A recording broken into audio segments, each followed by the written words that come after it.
আপুনি বাৰু চিন্তা কৰি থাকে নেকি? যদি চিন্তা কৰি থাকে তেন্তে আজিয়ে চিন্তা কৰা বাদ দিয়ক।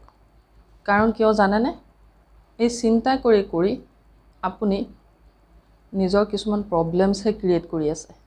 নাম্বাৰ 1, আপুনি চিন্তা কৰি কৰি নিজৰ সকলো টাইম ৱেষ্ট কৰি আছে। নাম্বাৰ 2, যিটো আপুনি কণ্ট্ৰল কৰিব নোৱাৰে তেনেকুৱা চিন্তা কৰি কি লাভ?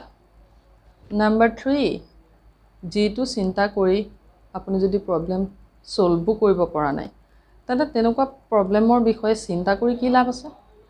আৰু নাম্বাৰ 4, যদিও আপুনি প্ৰব্লেম ছল্ভ কৰিব পাৰিছে তথাপিতো তেন্তে চিন্তা কৰি কি লাভ আছে? 95% মানুহে চিন্তা এনেই কৰি থাকে। এটা সৰু কাহিনী কৈছোঁ শুনক।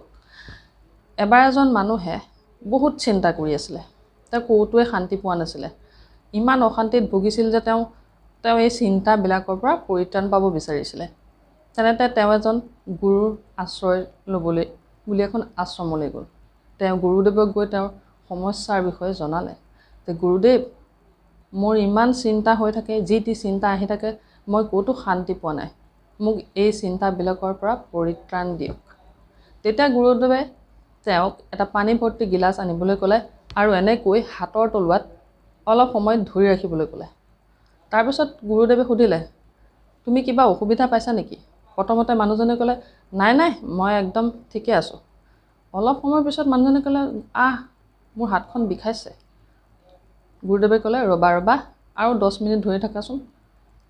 মানুহজনে কৈছে, মই ধৰি ৰাখিব পৰা নাই, মোৰ হাতখন বিষাইছে।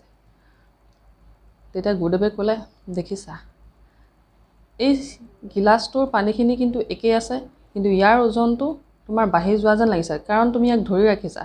ঠিক সেইদৰে আমাৰ মাইণ্ডত যিবিলাক সমস্যা বা যিবিলাক চিন্তাৰ বিষয়ে আমি ধৰি ৰাখোঁ, এই চিন্তাবিলাকে অযথা আমাৰ মাইণ্ডটোত এনেদৰে এটা অৱস্থাৰ সৃষ্টি কৰে।